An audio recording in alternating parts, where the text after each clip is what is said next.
إليه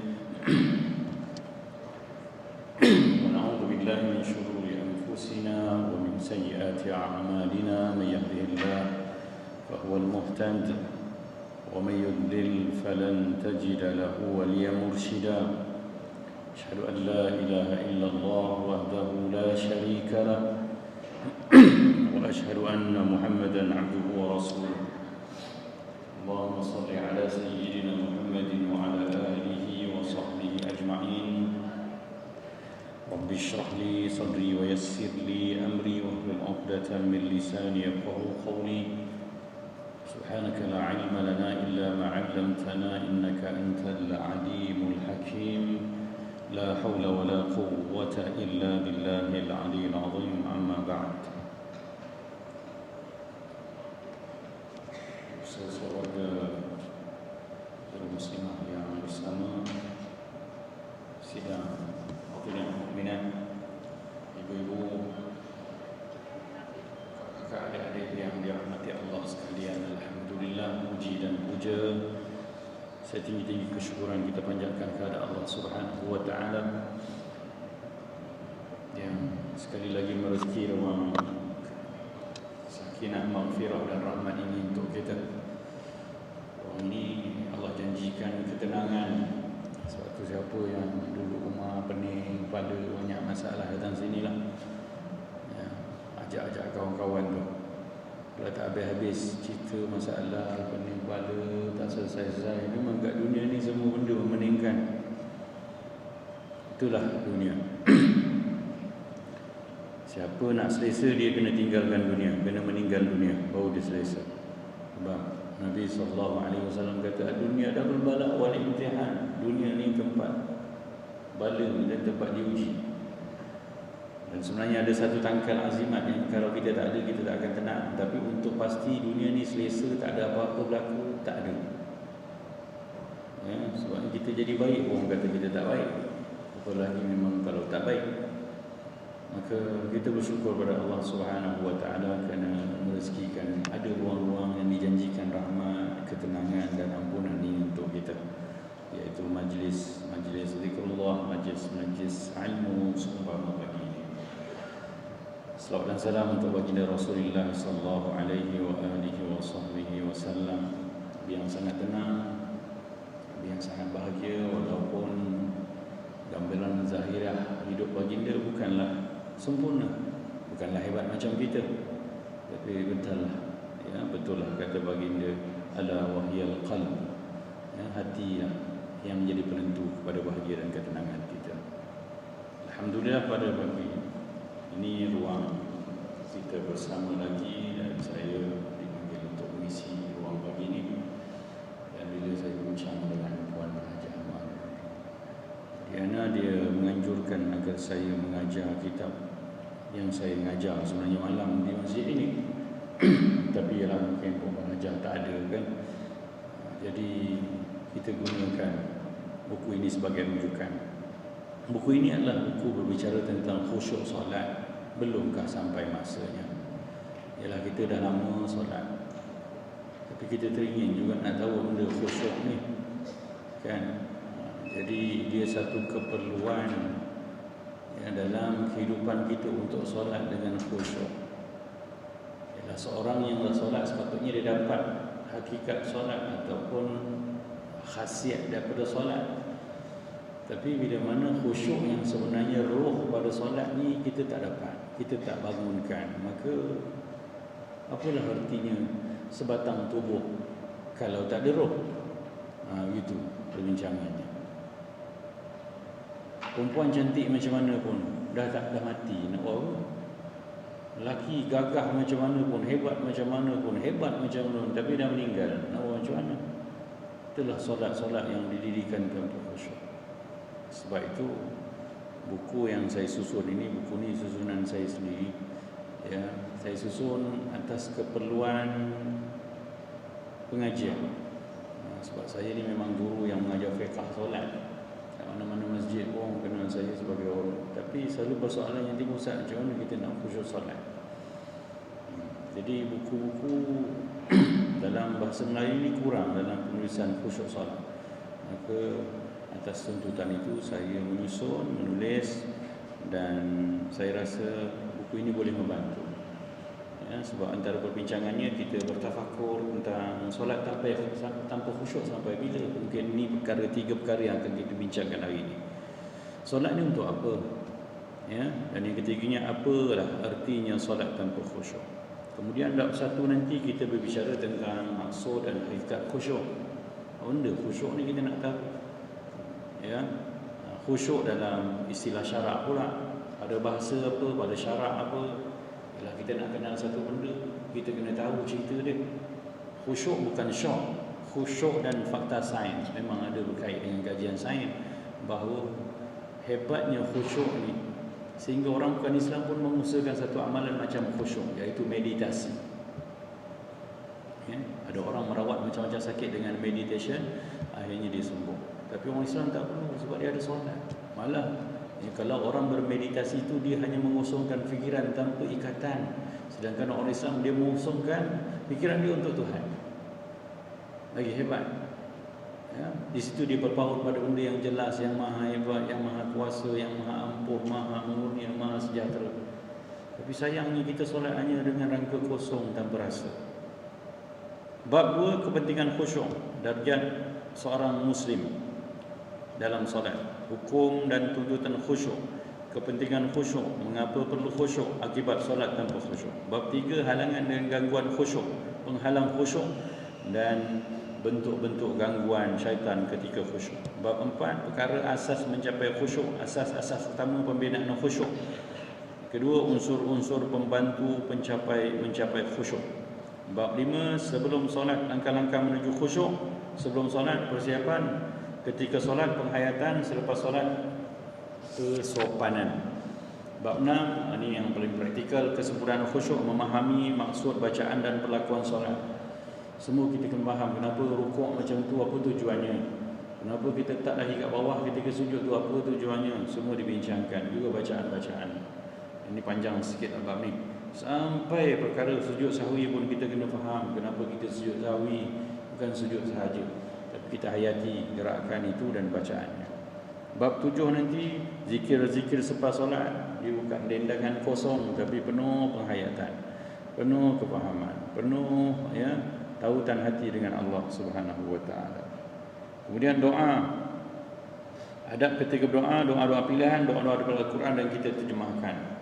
Bab 9 ada ibrah, kisah khusyuk solat Rasulullah, khusyuk solat para sahabat, khusyuk solat para tabi'in dan salafus salih. Begitulah semua sekali 10 bab buku yang kecil ini. Ya, buku ni memang tulisannya agak kecil sedikit, kerana publisher nak memurahkannya. Maksudnya nak jual dengan harga yang murah supaya semua orang, saya pun niat saya begitu, semua orang boleh beli. Ya, kalau RM20 tak boleh beli, susahlah. Saya tak tahu nak baca harga lagi. Ya, sebab buku ni kita dengan layout yang menarik, dengan kulit yang pun simple tapi kemas. Jadi saya cari publisher yang agak ke depan benda ni supaya buku ni senang sampai dengan harga yang selesa untuk dipegang lah, insya-Allah. Jadi insya-Allah pagi ni kita mulakan dengan tafakur berkenaan dengan khusyuk. Ya, ada 3 bentuk tafakur. Tafakur ni bahan berfikirlah. Kita berfikir tentang khusyuk, dan berfikir ini selalu Allah tegur, afala tatafakkarun, kamu tak fikir ke? Afala tatadabbarun, kamu tak bertadabbur ke, tak merenung ke? Ya, artinya Allah tak mahu kita hidup kat dunia memang hidup je tu mati. Tak, Allah kena tahu, boleh tak aku buat benda ni, patut tak aku buat macam ni, kenapa macam ni, kenapa tegur macam ni, kenapa begini, dan patutnya macam mana, macam tu. Itulah manusia. Tentang khusyuk, ya, lepas muka surat Roman yang ke-7 ni rasanya, ya, Roman 7, kita jumpa solat tanpa khusyuk sampai bila. Ni tak payah tanya orang lain, tanya diri sendiri. Sampai bila kita nak sembahyang gitu je dah, kemudian kita beri salam, tinggalkan Tuhan. Ya, Allah tanya kita. Kita petik ayat Quran ini, ya, pertanyaan Allah yang rasanya kita jawab atau tak jawab, kita kena berfikir tentang soalan ini. Apa kata Allah? A'udzu billahi minasyaitonir rajim. Alam ya'ni lil ladzina amanu an takhsha'a qulubuhum li dzikrillah. Alam ya'ni ni maksudnya, ya, belumkah sampai masanya lil ladzina amanu, ya, kepada orang yang dah beriman, yang dah percaya aku ni Allah Tuhan dia, yang dah percaya agama yang dia pegang ni agama yang betul, yang percaya akhirat nanti ada padang mahsyar, ada syurga, ada neraka, ada kematian, ada alam barzakh. Itu kan orang beriman. Kita kan orang itu. Tapi kenapa belumkah sampai pada orang-orang yang dah beriman ni, an takhsha'a qulubuhum, untuk khusyuk hati mereka,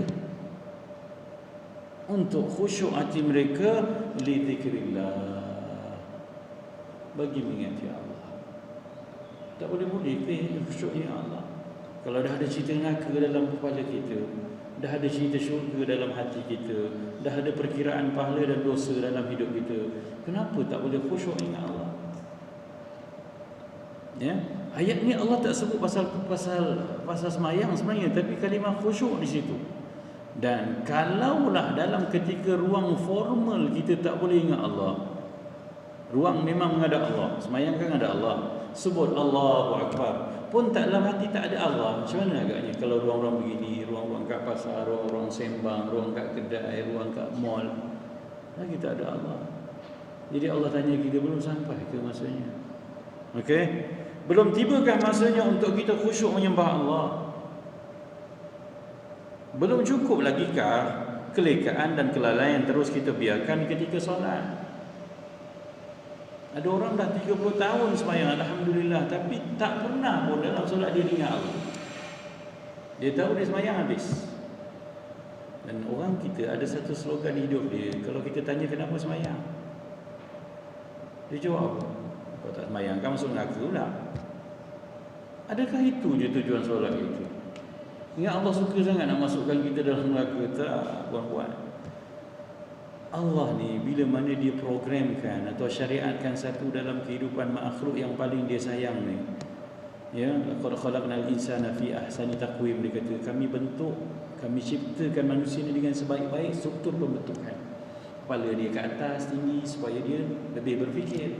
Dia bukan macam anjing, macam kucing, sama level dengan punggung kepala dia. Itu takwim ni struktur tu. Ni Allah sayang kita. Maka kalau dia programkan solat ni, dan solat ni asalnya 50 kali sehari semalam kan, kita tahu cerita ni, tapi fikir tak sanggup, ya, Nabi kita merayu dan akhirnya tak apa, dengan 5 kali ni pun dos dia sama macam khasiat 50 kali. Tapi kena difahami, takkanlah sembahyang yang asalnya 50 kali Allah suruh tu dan jadi 5 kali ni tak ada apa-apa manfaat untuk kita. Tak mungkin. Okey. Belum sampaikah masanya untuk kita tenang mengingati Allah sepanjang solat? Ya, artinya kita belum siapa-siapa kalau sembahyang tak ingat Allah. Ya, apa agaknya jawapan kita? Apa agaknya jawapan kita bila Allah tanya macam ni? Belum sampaikah masanya untuk kamu tunduk khusyuk mengingati Allah, khususnya ketika solat? Apa agaknya jawapan kita dengan pertanyaan Maha Pencipta ini? Jika jawapan kita ya, memang belum masanya lagi, maka tanyakan pula, bila pula masanya? Sampai bila nak macam ni? Sebab sembahyang tanpa khusyuk artinya sembahyang bohong, sembahyang yang kosong. Ya, saya cakap dengan perempuan tapi saya tengok handphone. Okey, perempuan tengok muka surat 3. Ya, muka surat 3 tu saya cerita tentang ini, tapi otak saya kat sini. Perempuan pun tak terima kalau suami perempuan bercakap dengan perempuan sambil tengok TV. Nak kopi ke teh? Okey lah. Dia cakap, bang, saya cakap abang ni. Dan itu yang kita buat setiap kali tentang solat. Kita kata inna solati wa nusuki wa mahyaya wa mamati lillahi rabbil alamin. Tapi kita tak pernah tahu pun kita cakap tu sesungguhnya hidup aku ni ya Allah. Solatku ini, ibadahku semuanya, hidup aku, mati aku ni semuanya untuk Engkau ya Allah. Nadanya pun tahu bohong. Inna salati wa nusuki wa mahyaya wa mamati lillahi rabbil alamin. Itu bukan cakap dengan Tuhan. Itu bukan cakap orang feel, orang khusyuk, orang fokus, tak. Orang fokus akan cakap inna salati wa nusuki wa mahyaya wa mamati lillahi rabbil alamin. Sungguh ya Allah, solat aku ni, ibadah aku ni, hidup aku ni, mati aku ni untuk Engkau ya Allah. Kalau saya terjemah pun dah rasa lah. Tapi kita tak pernah rasa dalam sembahyang duha kita tadi, dalam sembahyang subuh tadi. Yang kita tahu dia macam bacaan je, atau lebih kena kalau kita kata macam mentera Tok Bomo baca, tahu tak? Tok Bomo kalau dia baca apa-apa dia kan faham pun, memang tanah mambak bersurat begitu. Bukan. Solat untuk khusyuk. Ya. Kalau kita kata belum, nantilah dulu. Bila pula? Bimbang sampai ke hujung nyawa kita tak pernah rasa pun kita bercakap dengan Tuhan dalam solat. Ia pasti mengundang petaka yang amat besar kecelakaannya. Allah sendiri notis dah, fawailul lil musallin. Dah ada neraka khas untuk orang yang sembahyang bila tak ingat Allah. Jika kita tiada jawapannya, tak tahu nak jawab apa, Allah kata belum sampai ke masanya untuk kamu khusyuk ingat aku. Ya. Kita pun tak tahu ya Allah nak jawab apa. Maka itu petanda baik. Tanda baik sebab apa? Jiwa kita dah mula tersentak dah. Tak patut macam ni. Patut ke cakap dengan Allah tapi hati tak dengan Allah?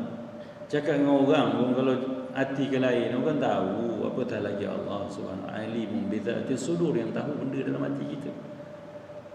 Ya. Kita mula tersentak dengan satu yang tak wajar yang sedang berlaku menyelubungi hidup kita. Hari-hari kita solat, tapi solat kosong kita Allah Subhanahu wa ta'ala. Satu benda yang pelik tentang solat ini puan-puan, solat ni daripada mula sampai hujung sebut Allah. Tak percaya tengok Allahu Akbar, Allah. Allahu Akbar kabira, Allah lagi. Walhamdulillah, Allah lagi. Wa subhanallah, Allah lagi. Wajjahtu wajhiya lilladhi fatara, lilladhi yang menciptakan langit dan bumi, Allah juga. Alhamdulillah pun Allah, Ar-Rahmanir Rahim pun dia, Subhana Rabbi itu Allah, Sami'allahu liman hamidah pun Allah, Rabbana Tuhan kami itu Allah. Tapi kenapa tak ada Allah? Sampai ke hujung Assalamualaikum orang tu suami aku, tak Allah juga. Jadi ada benda yang tak betul sebenarnya. Kalau sembahyang tak boleh ingat Allah, pelik sebab memang kita sebut Allah. Dan kalau kita biasanya cakap tentang ikan, otak kita kat ikan kan? Ya. Yalah, sembang nak makan apa? Ikan apa yang ada? Ikan apa kat peti sejuk tu? Kita akan cerita ikan. Ya, kita takkan motor abang tu okey ke semalam? Takkan kita cakap gitu. Kita ikan tak habis lagi. Ada benda yang tak betul. Ya, sampai bila agaknya untuk kita terus bersolat tanpa faham apa yang kita ucapkan dan lakukan? Terpuncanya kita tak faham. Kita tak pernah ambil tahu. Ya, kalau baru masuk Islam seminggu okey. Tak faham apa-apa. Ini lagi kecil dah masuk Islam. Bukan masuk Islam, lahir daripada rahim seorang muslimah lagi. Mak kita kaum Islam, mungkinlah ada 2-3 orang yang mu'allaf. Ya, tapi mu'allaf pun dalam Islam sebenarnya 2 tahun je. Yang dipanggil mu'allaf ni 2 tahun je. Sebab kalau nak gila mu'allaf, Sayyidina Abu Bakar pun mu'allaf, Sayyidina Umar pun mu'allaf juga. Tapi dia pakai title mu'allaf ni dalam bahasa Arab maksudnya orang yang baru jinak hatinya dengan agama, baru nak dekat-dekat. Jadi kalau dah 10 tahun pegang kat mu'allaf tu bukan mu'allaf, awak dah muslimah lah. Kena faham gitu.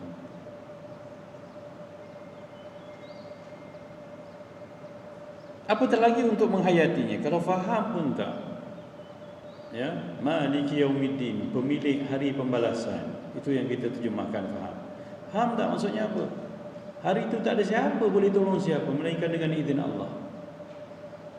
Hari itu kalau kita cakap dengan Allah waktu kat dunia pun tak sedar kita cakap dengan dia, mana mungkin kita nak dapat perhatian Allah. Dulu kau ngadap aku pun macam tak nak je, nak tak nak.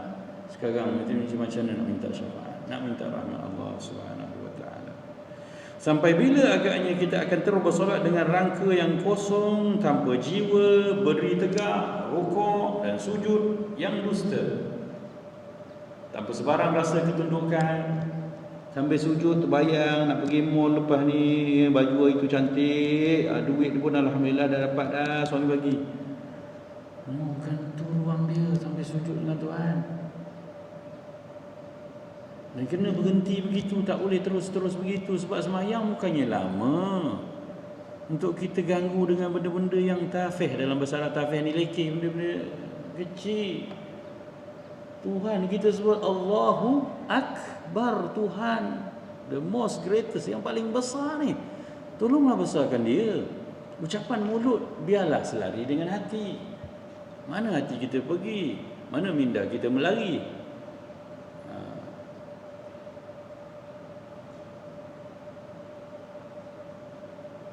Rukuk dan sujud yang dusta tanpa sebarang rasa ketundukan, pengabdian dan pengabdian yang jujur penuh setia.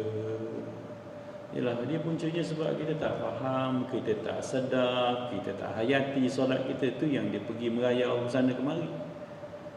Ya, nanti kita masuk bab gangguan syaitan memanglah. Sebab tu kita kena ada ilmu juga macam mana nak mengurus gangguan syaitan dalam solat. Memang pelik kadang-kadang solat ni puan-puan. Sebelum solat kita selesa je tak ingat apa-apa, tapi angkat takbir je boleh ingat Allah. Semalam patutnya minta duit kat laki, kenapa tak minta?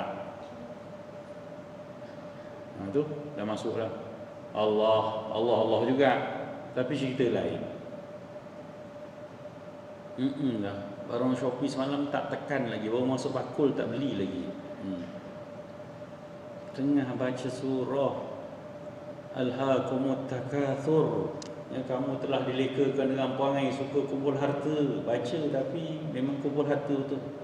Hatta zurtumul maqabir, sampailah kamu masuk kubur nak berhenti. Baca tapi tak sedar juga. Allah, begitulah solat kita. Ya, sepatutnya sudah sampai masanya untuk kita khusyuk mengingati Allah sementara kita solat menyembahnya. Memang kita sedang ngadap dia, kenapa tak boleh? Saya ngadap perempuan sekarang ni, saya cakap dengan perempuan kan. Takkan saya ngadap perempuan ni saya main handphone gitu, sengih gitu. Tapi ramai yang macam tahiyat tu, sembahyangnya lain cantik, baju tu kalau lambat ni kan, habis.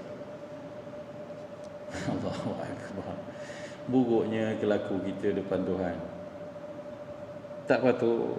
Ya, kita sedang sembah Allah dan solat ni bukan lama.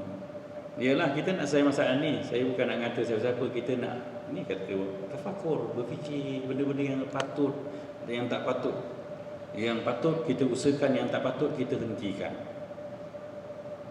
Ya, sememangnya telah sampai pun masanya untuk kita bermuhasabah dan berubah. Muhasabah ni bahasa Arab, bahasa kita berkira-kira lah. Aku ni kalau mati macam ni macam mana? Itu kira-kira. Aku ni semayang dah 20 tahun tapi rasanya 2 kali kot khusyuk itu. Tu pun sebab semayang tahajud ustaz tu baca, macam sedih. Aku pun ingat dosa, ingat aku menghadap Allah ni besok terbayang di padang mahsyar. Tu. Tapi takkan sekali tu je semayang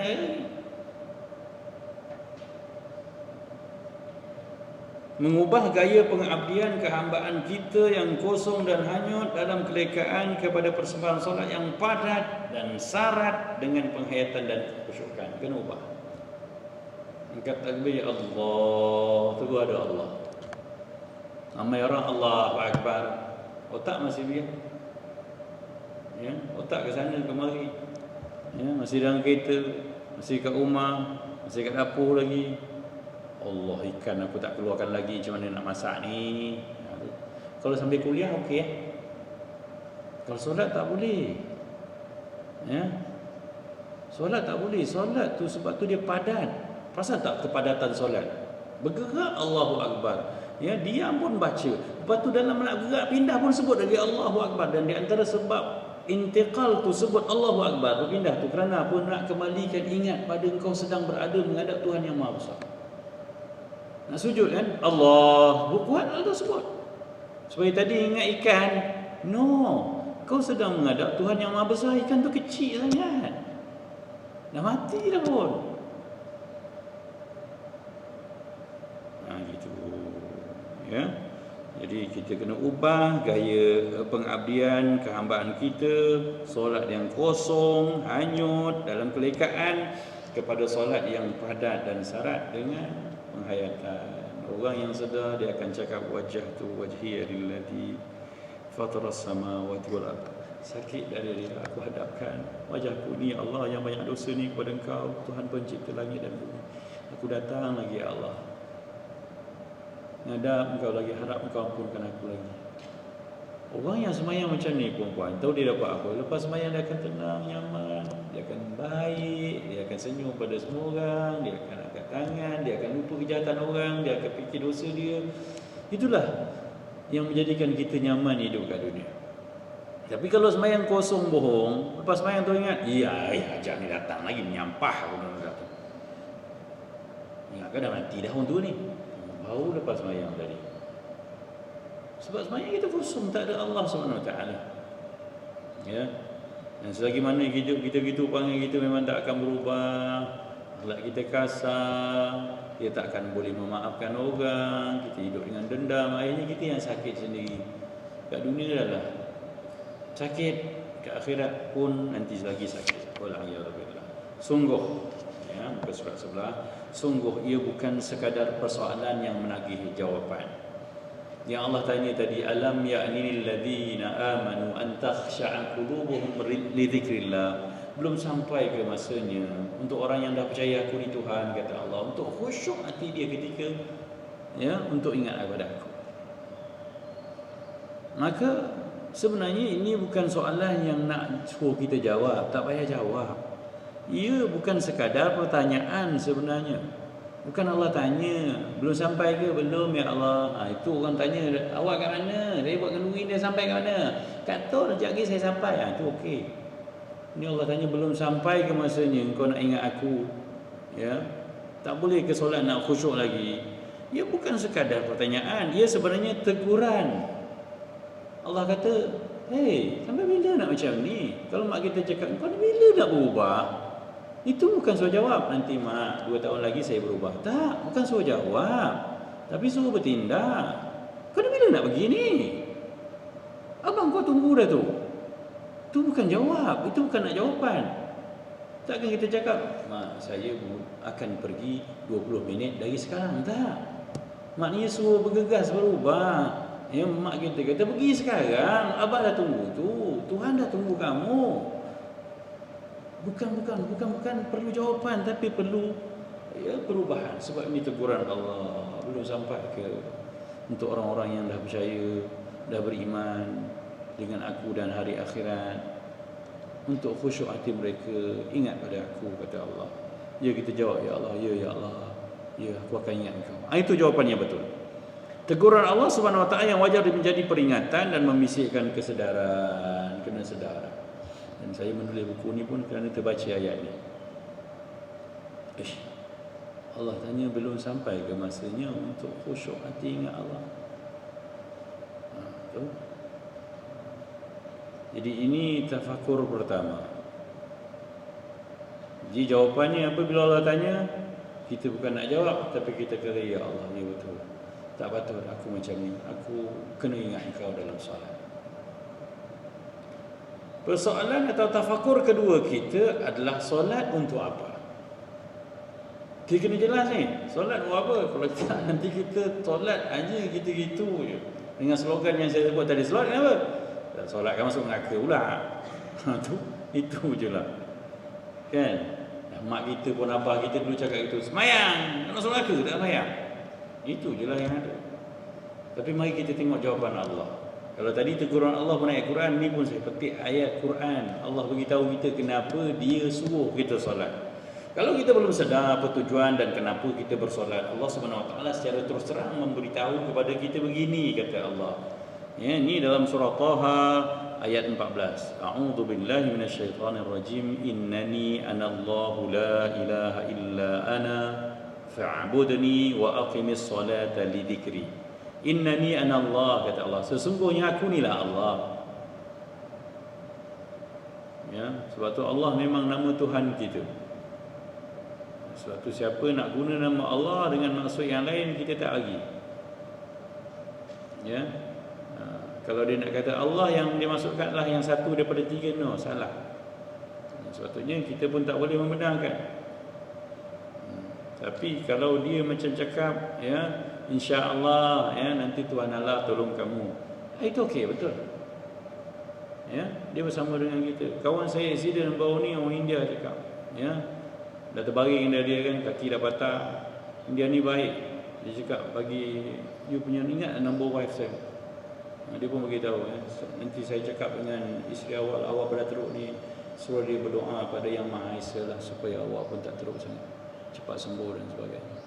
Itu okey lah, kalau dia sebab Allah pun okey kan. Jadi ada niat dan tujuan tertentu. Kalau nak mengulukan lagi kita tak bagilah. Okey, innani ana Allah, sesungguhnya akulah Allah, kata Allah. La ilaha illa ana, dan tidak ada Allah selain aku. Sebenarnya kalimah ilah dengan Allah adalah kata yang sama. Kalimah Allah tu asalnya daripada ilah juga. Sebab tu bila kita bersyahadah la ilaha, kita kata tidak ada Tuhan yang disembah. Sebab al-ilah maksudnya Tuhan sembahan. Ya, saya tak minat nak ceritakan kalimah tu lah, sebab nanti kalau dalam bab solat saya terjemahkan nanti. La ilaha illa ana. Allah kata, akulah Tuhan kamu Allah, tak ada Tuhan selain aku, tak ada Tuhan yang disembah selain aku. Fa'budni, maka sujudlah, sembahlah aku. Di hujungnya Allah beritahu, wa aqimis salata li dzikri, dan dirikanlah solat untuk ingat aku. Sembahyang ni untuk ingat Allah. Sembahyang bukan nak elak daripada neraka. Sembahyang bukan nak tunjuk kita jadi orang soleh, tak. Jadi siapa yang solat tak ingat Allah, tak sampailah matlamat solat. Sama dengan tadi Allah kata, bila nak ingat aku, antakhsha'a qulubuhum li dzikrillah. Bila orang beriman nak khusyuk ingat aku. Sama. Jadi solat, siapa yang sebut Allahu Akbar sampai Assalamualaikum warahmatullahi dalam hati tak ada Allah, solat dia gagal. Solat dia tak sampai kepada destinasi sebenarnya. Walaupun dia sembahyang 20 rakaat, 100 rakaat, ya, tapi tak ada Allah. Itu yang saya kata, saya ulang lagi. Satu benda yang sangat pelik dalam solat, kita sebut Allah berulang-ulang kali, tapi Allah tak ada dalam hati, tak ada dalam fikiran kita. Pelik. Pelik, sangat pelik. Kalau kita cerita seorang hati, semua orang akan bertemu, kamu ingat dalam kepala kita terus terbayang. Tapi peliknya, bila kata kita Subhana Rabbi, Maha suci Tuhanku, Al-Azim, yang Maha besar, wa bihamdi, dan segala pujian untuknya. Kenapa benda tu tak ada? Hanya ucapan kosong, tak ada apa-apa. Jahatnya kita pada Allah Subhanahu wa ta'ala. Sedangkan solat ni keperluan jiwa manusia yang dah jumpa Allah sebagai Tuhannya, agar dia selesa hidup kat dunia dengan apa adanya dia. Dia cukup tenang dengan bersyukur apa yang ada dan bersabar dengan kepayahan yang dihadapi, sebab dia ada Allah. Yang tu kita sebut Subhana Rabbi, Maha suci Tuhanku, tu maksudnya maha bersih Allah daripada buat benda tak betul dalam hidup kita. Sebab tu sembahyang tu menenangkan kita. Sebab tu Nabi pujuk dalam sembahyang sunat, Nabi suruh panjangkan rukuk dan sujud, sebab nak ulang Subhana Rabbi ni diulang. Ya, sebab tu puan-puan kalau nak tenang solat, rukuk dan sujud panjangkan. Tapi sembahyang sunat lah, sembahyang fardu tak boleh. Sembahyang fardu ikut imam. Sembahyang duha cuba baca tasbih rukuk sujud ni, baca 7 kali dan hayati maksudnya. InsyaAllah tertepis semua. Ya, sangka-sangka buruk kita, rasa tak selesa, rasa tak puas hati, dia akan hilang. Itu je kehidupan dunia ni. Bukan masalah orang lain, masalah kita yang tak ada hati yang betul. Wa aqimis salata li dzikri, Allah kata dirikanlah solat untuk ingat aku. Sedarlah tujuan solat adalah untuk ingat Allah. Ya, tujuan solat, kita bangun solat, sembahyang nak buat apa? Sembahyang lagi mana? Nak ingat Allah. Itu.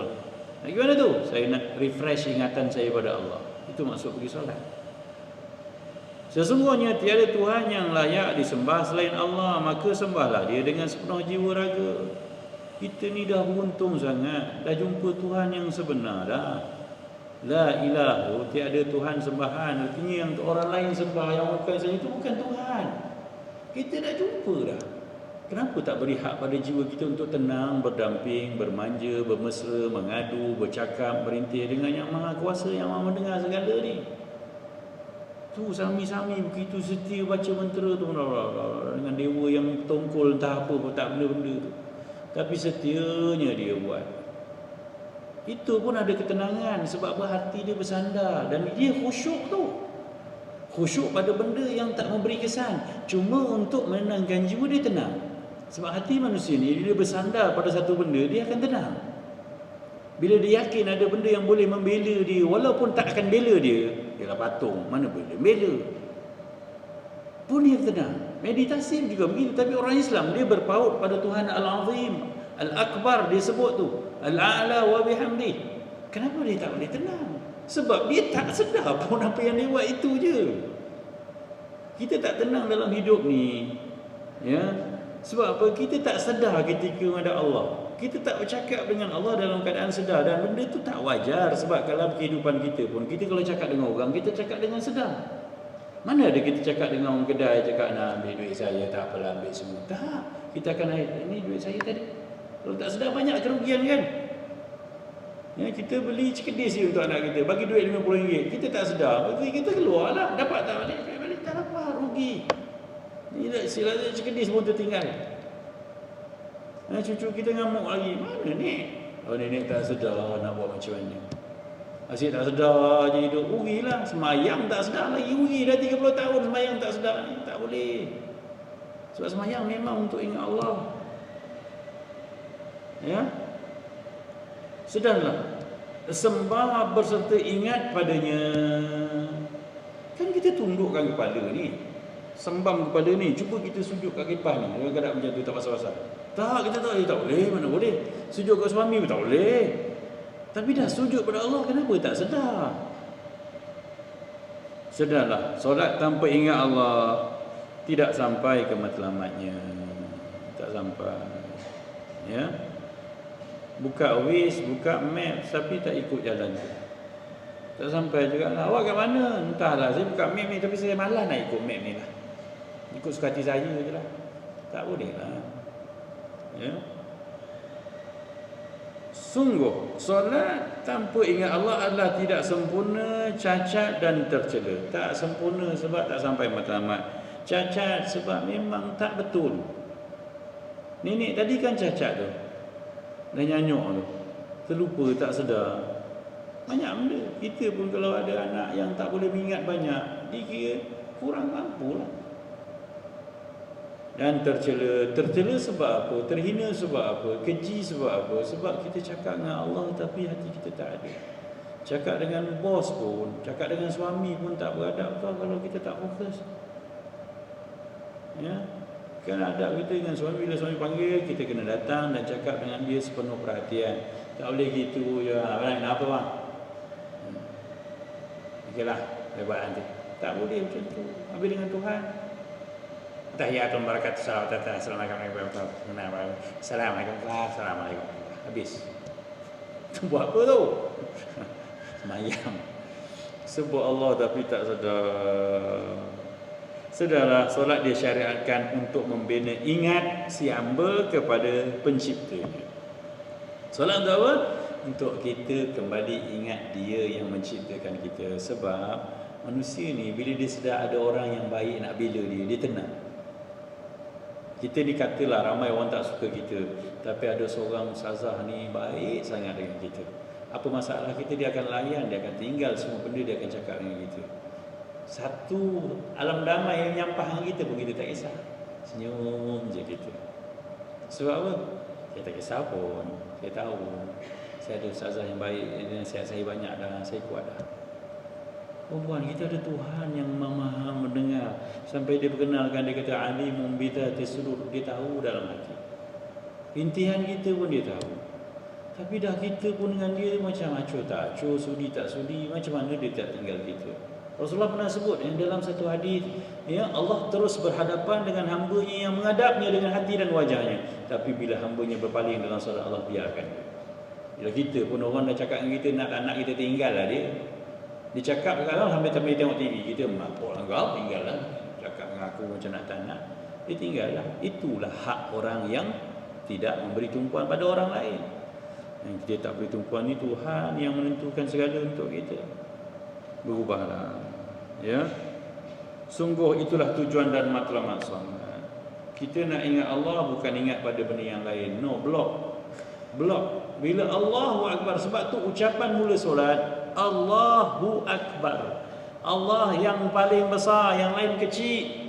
Bila sebut Allahu Akbar dan dikuatkan kan, rukun qauli ni kena sebut bersuara tau. Tak boleh dia kena Allahu Akbar. Kalau Pak Imam lagi ditutup untuk kuat Allahu Akbar. Tujuan apa? Untuk menyentak hati tinggal yang lain, yang ni paling besar. Itu maksud dia. Tapi kalau Allah lepas tu ingat lagi benda lain biar. Itu jangan mulakan solat melainkan kita dah sedar kita sedang berhadapan dengan Allah. Itu pesanan Anas bin Malik. Itu pesanan Umar bin Abdul Aziz ketika mana orang bagi tahu Anas bin Malik, sahabat Nabi, kata kamu semayang sebiji macam Rasulullah. Di sudut ketenangannya, ketenteramannya, bukan dia saja, jemaah semua terasa kekhusyukan solat dia. Maka bila ditanya apa rahsia solat kau sampai macam ni, kami terasa khusyuk juga. Dia kata aku tak pernah memulakan solat melafazkan takbiratul ihram Allahu Akbar melainkan aku dah sedar dengan siapa aku bakal berhadapan. Kita kena buat begitu. Tak boleh. Ya, kita kena sedar bahawa ruang ni sangat eksklusif. Antara hidup dan mati itu hanya menentu segalanya. Takkan aku nak rugi dengan ruang yang sebegini hebat.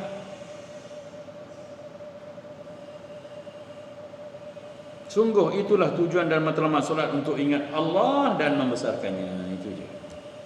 Itu hak jiwa kita. Okay? Itu hak jiwa kita.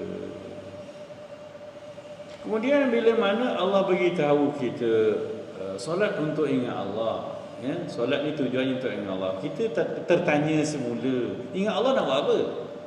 Ataupun dalam bahasa yang lebih dekat dengan kita, ingat Allah dapat apa? Kan, semayang untuk ingat Allah. Kalau saya ingat Allah dalam semayang, saya dapat apa? Untuk apa ingat Allah ni? Ni persoalan ni jawabnya pun Al-Quran. Sesungguhnya solat yang padat dan penuh dengan ingat pada Allah akan menenangkan jiwa. Itu je. Macam saya cakap tadi, kita ni bila sedar ada orang yang dekat dengan kita, walaupun orang tak tahu, kita akan kuat, kita akan senyum. Tahu tak sebab apa ada orang yang bila mana orang maki dia pun dia boleh senyum? Sebab apa? Sebab dia tahu ada malaikat sedang tulis pahala untuk dia, dan dia kena sabar. Dan benda tu yang kena ada, benda tu yang kena create supaya kita dapat layan dunia ni sebagai dunia. Dunia bukan tempat untuk bergaduh, bukan untuk jadi champion kat sini. No. Kat dunia ni kita nak jadi hamba Allah, itu je. Kita ni berlakon kat dunia ni, pentas lakonan. Allah bagi kita macam-macam. Ada yang jadi cantik, perasaan cantik sampai ke tua tak sedar-sedar kan. Ada yang tak berapa cantik, mengeluh je, bila lah aku nak putih, macam-macam benda dah aku pakai ni. Ingat Allah saja-saja bagi lakonan tu. Ada yang dapat suami baik, cakap apa sikit, bang, kan saya cakap jangan. Yes, abang tak buat. Kita punya man sangat dapat suami. Ada suami kita janji banyak kali, tapi handphone nama janda macam-macam janda lah. Aku geram, tak larat nak cakap dah. Makan roti gitu. Ingat saja-saja Allah buat benda tu, tuan-tuan, perempuan. Kalau tidak, kenapa dalam Al-Quran ada cerita Asiyah yang suaminya Fir'aun dia ke syurga? Kalau tidak, kenapa ada cerita Nabi Nuh yang isterinya degil ikut dengan kafir walaupun 950 tahun dia berdakwah, masuk neraka? Apa cerita ni? Artinya jangan persoalkan Allah letak kita pelakon apa, sebab Allah director, Allah pengarah. Kenapalah aku hodoh sangat, adik-adik aku semua lawa-lawa? Tak payah. Sebab Allah bagi jaminan, Rasulullah pun pujuk masuk syurga kita lebih cantik daripada bidadari syurga. Balik ni kan tengok cermin, macam mana muka aku lebih cantik daripada syurga. Orang tengok kita pengen ni, tapi macam mana aku boleh cantik. Bayangkan je lah, senyum seorang-seorang sudah, tapi kena masuk syurga lah. Kalau tak masuk syurga macam gini je lah muka kita sampai ke mati. Tu sebab itulah dalam hidup ni kita tak akan boleh tenang melainkan ingat Allah. Bila kita ingat Allah, Allah uji aku begini, yang cantik Allah uji susahnya jadi orang cantik, nak jaga syariat, nak jaga hati. Ya Allah bantu aku jadi hamba Allah. Yang hodoh, ya Allah susahnya hidup aku ni, semua orang ngata aku. Tak apa ya Allah, aku tahu pahala banyak dengan sabar, dengan redha, dengan apa yang aku tahu. Bagi aku syurga ya Allah nanti. Syurga juga. Kalau tak ingat Allah yang cantik, menyombong, sombong, ya, belagak, menggatal, gedi, nak ke depan je semua. Ya. Dan akhirnya neraka juga. Sama. So neraka dan syurga bukan untuk cantik dan hodoh, untuk siapa gagal jadi hamba Allah. Dan dunia ni kita kena berlakon dengan skrip Allah bagi untuk jadi hamba Allah. Tak kira jadi petani ke, jadi pekebun ke, jadi guru besar ke, jadi ustaz ke. Ustaz bukan boleh masuk syurga. Orang nampak je ustaz ni akan ke syurga. Tak. Kalau cakap dia pandai macam ni, tapi buatnya tidak, semayang pun tak ingat Allah, neraka juga dia. Sama je kita. So watak-watak ni hanya watak-watak yang Allah programkan supaya ada kelangsungan. Kalau semua ustaz, siapa nak dengar saya ceramah?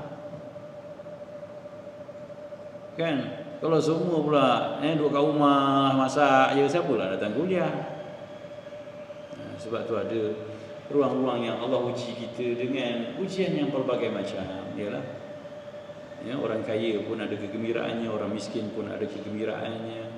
Ya, orang kaya pun ada kesedihannya, orang susah pun ada kesedihannya. Maka sebab itulah kita kena cuba bersabar dengan apa yang kita lalui dalam hidup kita ni, dengan ingat Allah. Sebab tu kita kena solat. Solat ni sebenarnya dia macam kita makan antibody. Ya, makan ubat Panadol.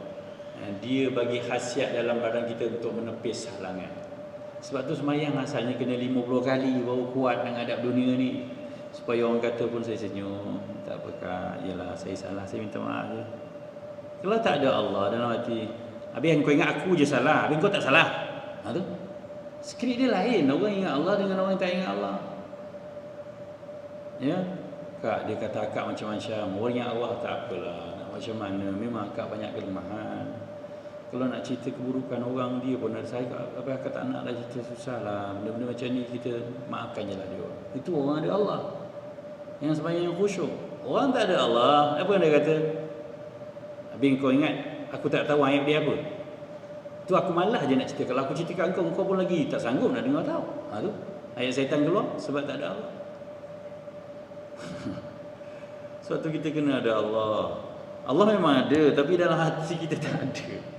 Jadi ingat Allah ni untuk tenangkan jiwa, sebab semua benda dicatat dan dikira.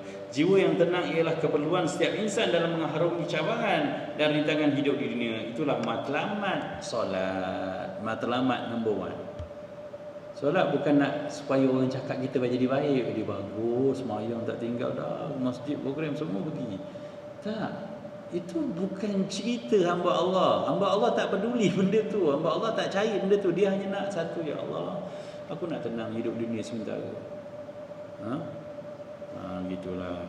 Sebab inilah janji Allah. Tak percaya tengok Allah sebut dalam Al-Quran. Ini janji Allah bagi si hati yang ingat pada dia. Ya, Allah kata dalam surah Ar-Ra'd ayat 28, ala bidzikrillah tatma'innul qulub. Ketahuilah, bidzikrillah, dengan ingat Allah, tatma'innul qulub, mententeramkan hati atau menenangkan hati. Ini janji Allah. So kalau kita tengok macam ni, nak tenang kena ingat Allah. Ya, nak ingat Allah kena solat. Solat macam mana? Solat yang khusyuk. Dia patah balik hidup. Sebab tu Allah tanya kita tadi, kenapa tak nak khusyuk? Bila nak khusyuk? Sebab kalau kamu tak khusyuk, sampai bila pun kamu takkan selesa hidup kat dunia. Dah kaya pun macam tak cukup. Dah kaya pun macam susah sangat hidup. Aku pening lah kepala aku. Aku dah macam-macam, semua orang menyampah lagi kat aku. Kenapa? Dah, memang lah kat dunia macam tu. Abang cari suka manusia memang seksa. Carilah ketenangan jiwa dengan ingat Allah. Kalaupun semua orang tak suka, Nabi semua orang suka dia ke? Nabi Muhammad ni orang tak pernah menipu, suka tolong orang. Sebelum dia jadi Nabi, dia popular kat Mekah, orang paling baik, paling hebat, paling tampan. Semua orang patut Mekah suka dia. Tapi bila dia bawa cerita betul, semua orang tolak dia. Orang gelak dia, orang yang tak pernah bohong, Al-Amin. Tapi bila mana dia cerita aku ni bawa risalah Allah, orang kata dia gila, orang kata dia alisih. Inilah dunia. Bayangkan dulu kau cakap dia orang tak pernah bohong, sekarang ni kau cakap dia ahli sihir. Orang yang sama. Sebab apa? Itulah dunia. Maka tak payahlah yang dunia hanya nak merubah dunia. Tak, kita yang kena buat protector dalam hati kita. Tak apalah, ini dunia, aku ada Tuhan aku. Itu yang Nabi buat. Sampai orang baling batu berdarah pun malaikat nak tolong dia tak nak. Sebab syarat dengan Tuhan dan akhirat. Dan kita kalau tak dapat macam Nabi pun sikit kena adalah. Dah semayang takkanlah tak ingat Allah langsung, masih nak mengamuk aje. Orang kata, dia ingat dia seorang boleh cakap, aku tahu ayat dia macam-macam tau. Ya Allah. Udahlah Kak, buat benar. Kata biru muslimah al-mukhlisin tapi mulut. Jangan marah pula. Sekadar nama guru biru muslimah sini okey, dah panggil dah ustaz ni kan. Nyampah, ada satu kumpulan muslim malu, ialah saya ni macam ni kadang-kadang cakap kontrol terlepas juga, tu kau tak panggil tau. Korang macam mana lah. Tapi ustaz ni memang kadang-kadang dia kena cakap tegas, cakap tegang, contoh kadang-kadang memang agak garang, menyakitkan hati. Tak apalah, sekali-sekala anggap je lah benda tu datang nak pergi kan. Tapi insyaAllah al-mukhlisin kan orang yang ingat Allah, orang yang ikhlas. Siapa yang tak ada Allah dalam hati, jangan duduk masjid ni. Masjid lama kau main, Masjid Al-Mukhlisin. Tengok semua orang ingat orang je tak ingat Allah. Tak boleh ya. Perempuan dah kena faham bila masuk sini saya didoakan selalu atas nama masjid ni jadi orang yang selalu ingat Allah, orang-orang mukhlisin. Okey. Satu tafakur lagi yang ketiga. Alhamdulillah sejam setengah ni panjang masanya, selesalah untuk kita berkuliah. Jadi kita dah faham Allah tak bagi kita solat tak khusyuk. Allah tanya kita bila nak khusyuk, sebab Allah kesian kat kita. Sembahyang tapi tak dapat apa-apa. Kan? Jadi persoalan ketiga, perbincangan ketiga, apalah artinya solat tanpa khusyuk? Solat yang kita buat hari ni apa artinya sebenarnya? Solat tak ada Allah dalam hati. Khusyuk adalah roh solat. Ini benda kita tahu. Bila sebut roh, semua orang bila dah tak ada roh, tak ada nilai apa-apa. Kecuali saya lah. Ya, saya walaupun dah tak ada roh, saya masih roh sebab saya roh haili. Namalah.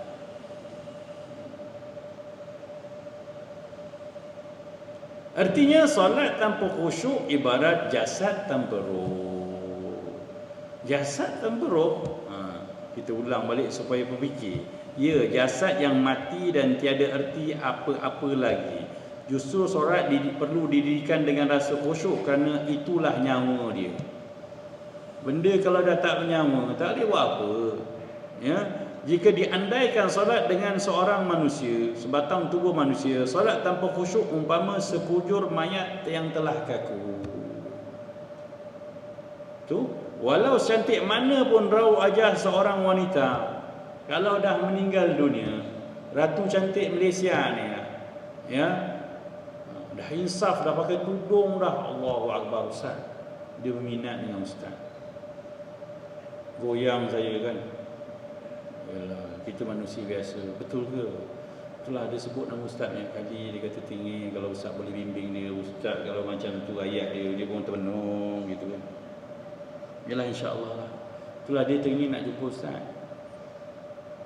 Mana orangnya tu dalam kereta Ustaz tengoklah kejap. Kenapa dia tak keluar? Dia dah meninggal Ustaz. Saya akan cakap dengan akak tu atau apa. Kau dah gila ke apa? Dah meninggal buat apa? Tu. Cantik macam mana pun, kalau dah meninggal, dah tak ada roh, nak buat apa? Itulah andaian semayang kita yang kita tu semayang dahsyat sangat, pejam mata, betulkan ha tak habis-habis tu. Tapi tak ingat pun nama insya-Allah. Bukan salah ya tajwid tu. Tajwid tu yang zahir tetap kena sempurnakan sebab baca Fatihah tak betul tak sah. Tapi semayang tak khusyuk, tak ada value, tak ada nilai, tak ada erti, tak ada efek. Ya. Itulah yang kita lakukan. Begitu juga abang sadu. Walau setegak mana pun jasad tubuh seorang insan, apabila dah mati, katalah ya suami kita ni jadi menteri lah. Perdana Menteri susah sangat kan. Jadi menteri, tapi oleh kerana menteri pertahanan, nak kena ada orang-orang yang mengkawal kita, maka dipilihlah orang-orang yang hebat, bersusun semua, ya, pengawal-pengawal. Suami kita pun nak pilih, ya, semua. Kenapa duduk semua tu? Itulah YB pilih lah mana-mana orang. Saya nampak yang tu okey, yang tu okey. YB kena check lah. Kenapa? Yang semua nak meninggal ni. Kita kata kau gila ke apa cakap macam ni? Artinya kita ni gila bila mana solat sampai sekarang tak ingat Allah. Buat benda yang tak ada roh. Guna benda yang dah mati. Nak buat apa? Sebab tu sembahyang kita tak berkesan, dah mati. Orang dah mati kita panggil, bang sini bang. Oi, tak dengar aku orang panggil banyak kali. Kalau dia boleh cakap, bang aku dah mati bang, kau bodoh ke apa, aku dah mati. Kau panggil aku apa? Tak ada boleh kesan apa-apa. Perempuan cantik tadi pun, yang sini yang, ya, kata nak nikah dengan saya, dia senyap gitu je lah, dia tak boleh buat apa. Subhanallah. Itulah solat kita, puan-puan. Ya. Lenyaplah segala kemegahan yang ada pada diri orang yang dah mati. Malah tiada apa yang boleh diharapkan lagi daripada mereka. Hanya menanti waktu untuk dikebumikan lantaran tiada lagi erti keindahan dan kegahan pada sekujur tubuh tanpa roh. Tak ada apa. Malah akan membusuk. Ya. Jahatnya dunia ni. Ya, anak-anak kita, harta-harta kita ni jahat, tuan-tuan. Bila kita mati, sebab saya ni pegawai, nampak je ustaz gini, sebenarnya saya ni kerja di Jawi sebagai pegawai penyelaras tanah perkuburan seluruh Jawi ni. Ratu Sakinah kita ni dekat Karak tu, kubur-kubur karya yang lain. Pengalaman saya lah mengurus jenazah ni. Anak-anak ni kadang-kadang, macam mana nak urus jenazah macam ni kita? Nak balik rumah tu? Tak payah Ustaz, tak payah balik rumah. Kat masjid je terus Ustaz. Allah, kita nak balik sekejap di rumah kita yang bayar 20 tahun tu. Tu. Yalah, hak jenazah nak cepat, tapi feel dia tu. Tahu tak, bila kita mati kita tinggal nak balik sekejap tau. Nak berlama, takut nak masuk dalam kubur tu, takut. Tapi anak-anak kita yang baik, yang faham tu, datanglah dekat kita, tengok kita baca Yasin. Biasanya tengok sekejap je betul lah. Takut. Yang tak ada takut pun ada. Yang jahat tu ada cakap, Ustaz tak payahlah dah meninggal, saya tak nak balik rumah, takut ada badi ke apa. Allah, kita dengar cakap, mak kau cakap takut ada badi. Aku yang bela kau lagi kecil, ya, mak kau cakap gitu. Yang itu kadang-kadang saya sawan, apa ni cakap apa ni, cakap mak awak tu. Untuk duduk sehari, duduk 2 hari lagi tak boleh cakap, alah bagilah mak 2-3 hari. Bukan nak lama pun, bukan seminggu 3 hari je mak duduk lagi kat rumah nak balik. Tak ada baginya. So hantar masjid terus. Jadi kalau kita tak bersiap untuk hari lepas mati, dunia ni terlalu kejam nanti buat pada kita. Biarlah nanti kita lupakan dunia yang kejam ni. Sebab Nabi pernah sebut, siapa yang elok dalam hidup dunianya, dan tentu saja nak elok, solat mesti kena elok. Ya, sebab tu Nabi bagi jaminan ke akhirat nanti perkara pertama yang akan dihitung bicara solat. Kalau elok solat yang lain elok. Sebab apa? Solat yang ingat Allah ni akan membentuk elok, yang boleh senyum, boleh maafkan orang, boleh padamkan kesalahan orang dalam hati sebab dia ingat Allah.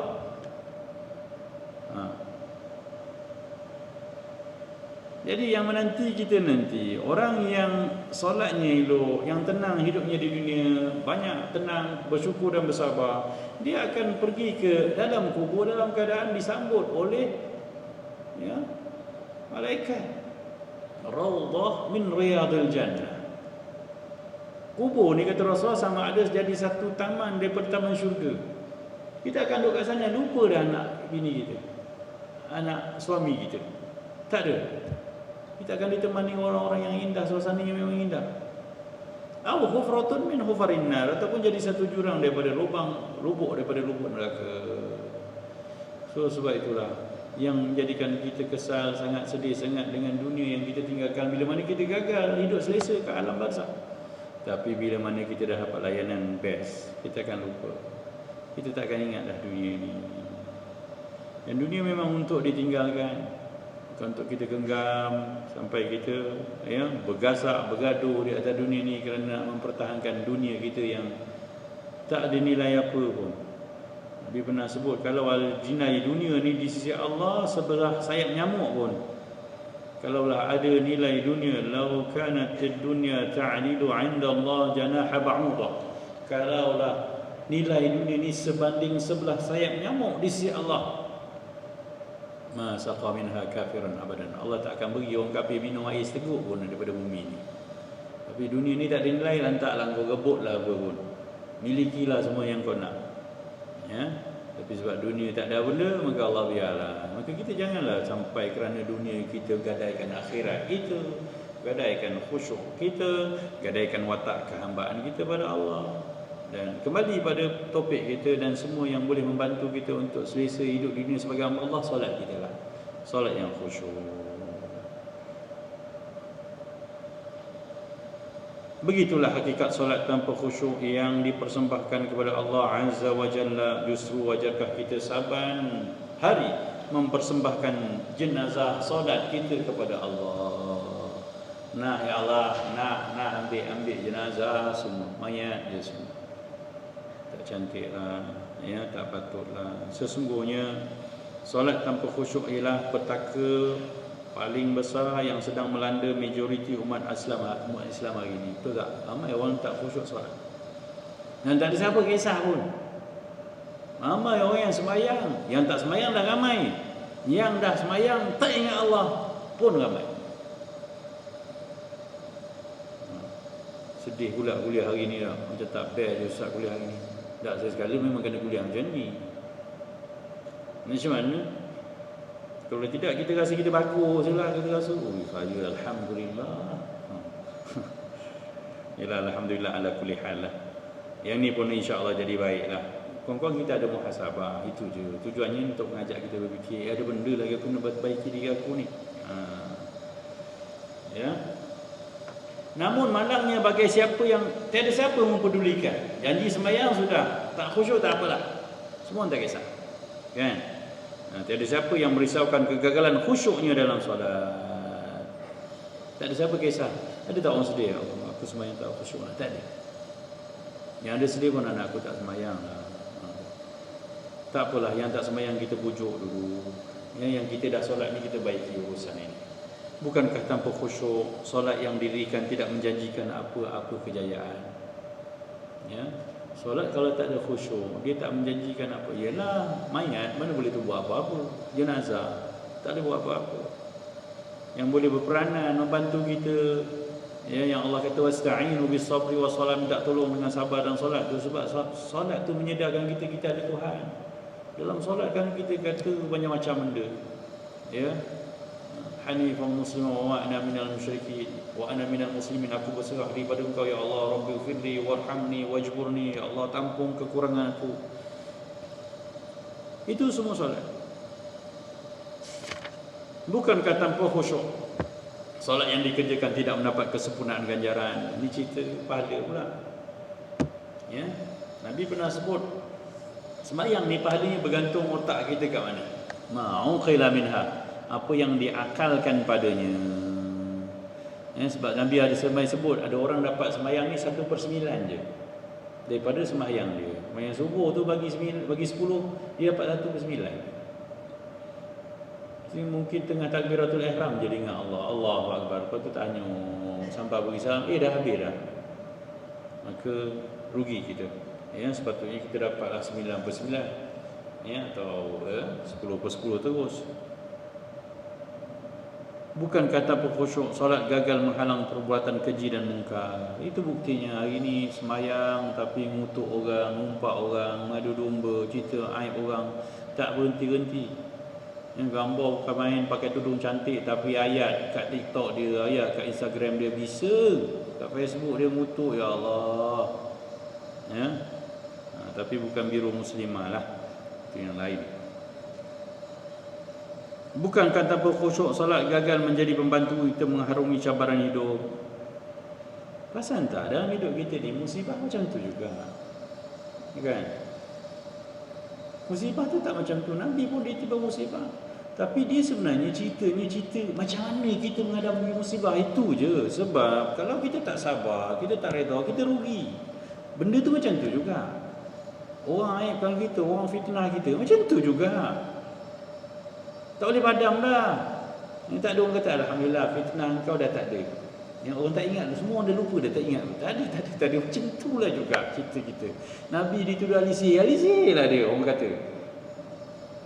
Kan kita ada kena tuduh alisir? Tak ada kan. Muka macam ni mana ada gaya alisir. Tapi yang mahalnya tuan-tuan, bila mana bersama musibah tu ada orang merungut, membantah, berlawan, bergasak lagi, budaya hari ni saman sana saman sini. Macam tak ada Tuhan, macam tak ada akhirat. Kata percaya akhirat. Sedangkan benda tu kena didiamkan, disabarkan dan diurus dengan betul. Kalau ditanya, saya menafikan, saya tak buat. Tapi sebagai seorang Islam, saya percaya Tuhan saya mengadili saya. Dan sebagai seorang rakan Muslim dengan kawan saya yang mungkin dia keliru, jadi saya dah maafkan dia. Allah cakap macam ni, macam ahli syurga, damai semua dunia. Tak, kita kena begitulah. Sebab itulah khasiat daripada solat. Solat ni berkhasiat untuk membina jiwa yang kuat, jiwa yang ampuh. Dan kita akan menyamankan, sebab orang yang solat dia tenang, maka dia ketenangan dia itu menyebabkan orang lain berkongsi ketenangan. Sebab tu orang yang solat khusyuk, dia punya diri tenang, isteri dia akan tenang. Kalau suami dia tenang, anak-anak dia akan tenang, keluarga dia akan tenang, masyarakat dia tenang. Begitu. Dan kita perlu benda ni. Sebab tu dalam hidup kita ni ada sebahagian orang yang tenang ni, kita tumpang tenang. Kalau semua macam kita, kaki mengamuk, kaki menjawab, kaki menuntut, kaki mengutuk, peranglah. Hancur guru muslimah al-mukhlisin. Sebab tak ada. Nampak tak? Syukurilah kawan-kawan yang tenang. Jadi kita kena belajar untuk jadi tenang. Alhamdulillah, dengan mengajar buku ni saya dipaksa. Saya ni orang yang cepat marah, cepat respon. Tak tahu tanya bini suka salahkan orang, apa-apa cakap semua lepas je. Tapi bila dah baca, mengajar, saya menulis buku ni, saya kata takkan aku macam ni pula. Macam itulah hidup. Dia makin matang lah, kita pun makin tua kan. Takkan dah makin tua, dah lama duduk masjid, wangai macam tu lagi, berubahlah. Pujuk dengan solat yang ingat Allah. Ikrar-ikrar yang kita sebut dalam solat tu hayati. Moga-moga kita dapat berubah.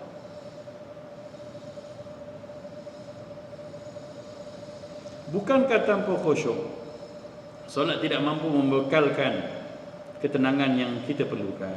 Memang kalau tak khusyuk solat, kita akan tenang, kita tak akan ingat Allah. Semua benda kita layan dengan cara kita je lah. Dia nak lari mana dia kata aku gitu, siap. Dia jumpa aku, dia tahu aku macam ni. Ya, orang tak ingat Allah. Jawatan besar kat muslimah ni, tapi cakap macam taiko. Bukan begitu. Orang Islam sepatutnya tak apalah. Nak macam mana, kita doa je dia yang baik. Itu cakap ahli syurga. Macam mana, kadang-kadang kita memang kena melakonkan watak ahli syurga tau. Nabi pernah pujuk gini, innamal hilmu bitahallum. Sifat lembut tu, berlembut, betul ansur tu dengan melakonkan sifat lemah lembut. Artinya memang kita kasar. Dan ada orang tak nak berubah dengan rasa, Allah kau cakap aku kasar, kau tak tengok mak aku lagi kasar. Kau lagi gitu sampai bila kau tak berubah? Ini aku lagi teruk kalau belasah orang. Ni aku ni sikit je. Bang, akak. Itu ayat orang tak belajar agama. Kita ni memanglah. Dan setiap kepayahan kita berubah, pahalanya besar. Siapa yang memang kaki ngamuk, maka sabar dia lebih besar daripada orang yang pendiam. Pahalanya. Siapa yang cakap banyak, diam dia tu. Sebab nak diam bukan main seksa. Banyak idea nak cakap ni, geramnya nak celah je. Tapi dia tahan je. Pahalanya lagi besar daripada orang yang memang tak bercakap. Sebab tu jangan risau, kita berurusan Tuhan yang Maha Tahu. Sebab tu semayang tu dia nak mengembalikan ingat kita pada Tuhan kita yang maha baik, maha sempurna, maha mengundi, maha memberi ni, supaya kita selesa jadi hamba.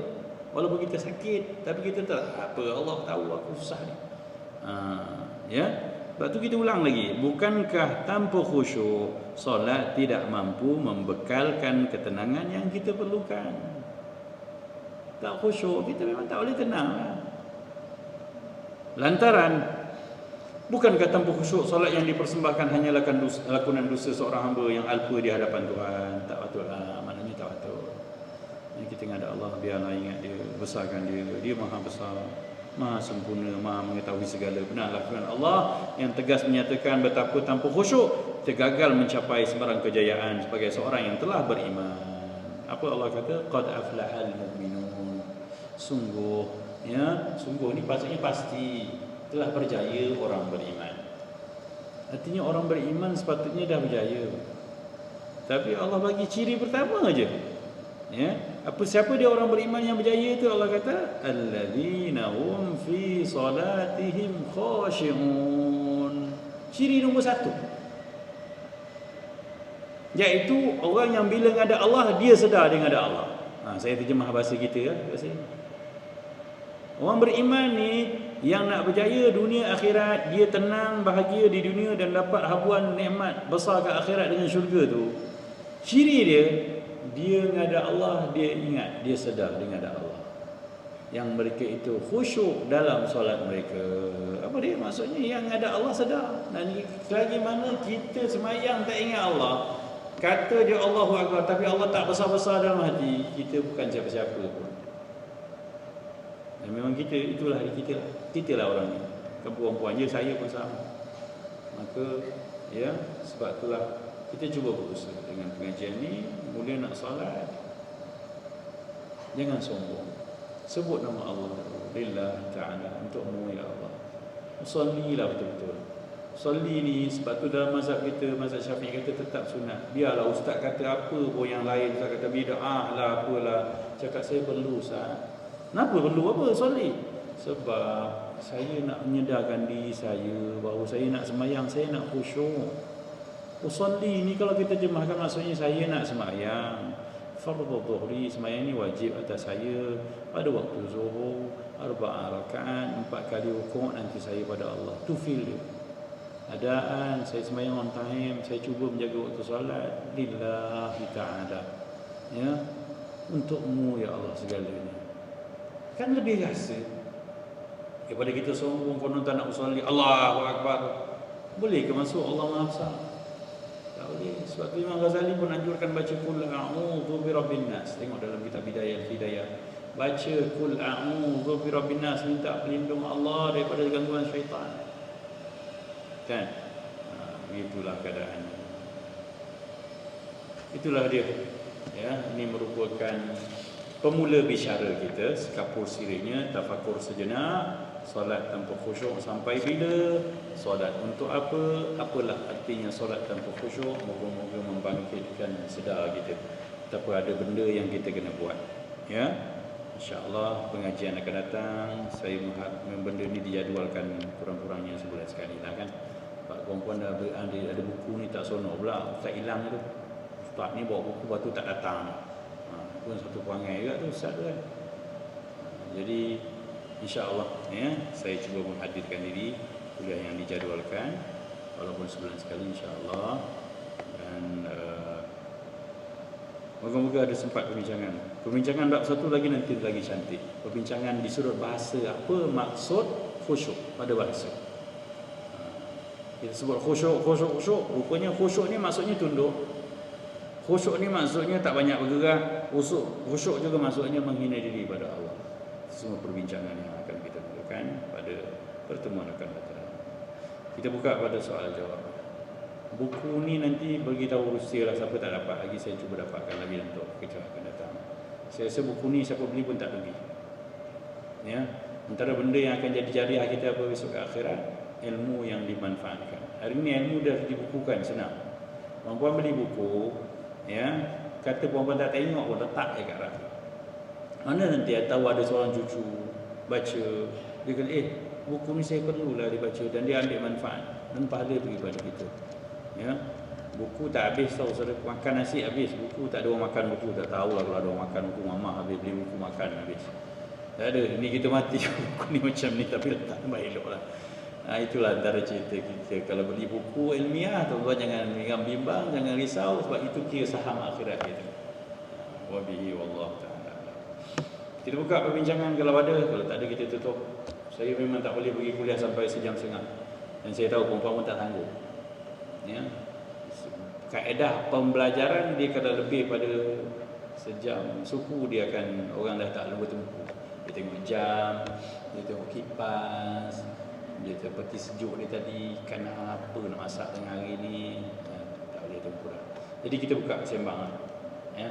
Ada apa-apa yang nak ditanyakan, tapi bab ni memang orang tak nak tanya, ya. Fikir sendirilah. Ya, bincang dulu dalam hati kita, dan moga ada sedikit panduan. Ya, sila.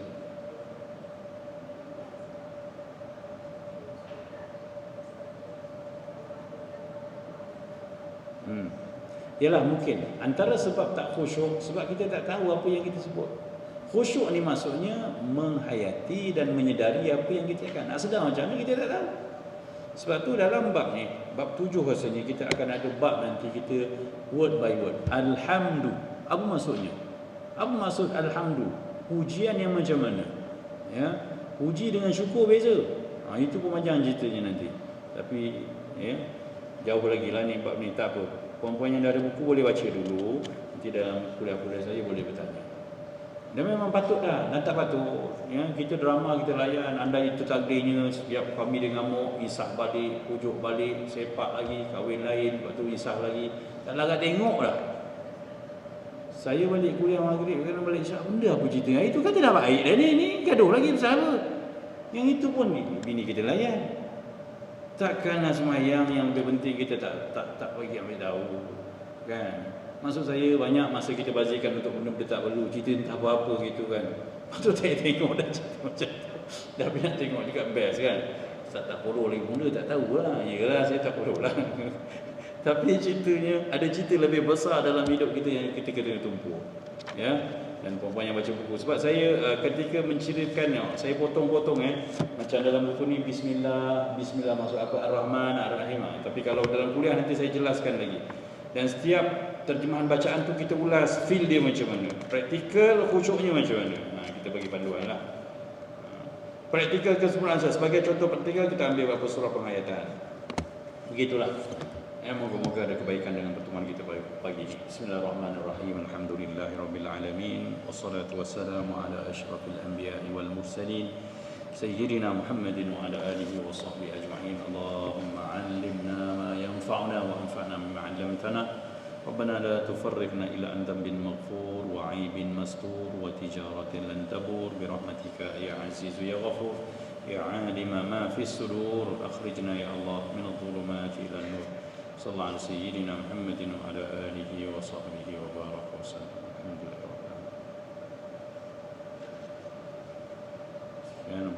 Assalamualaikum warahmatullahi wabarakatuh.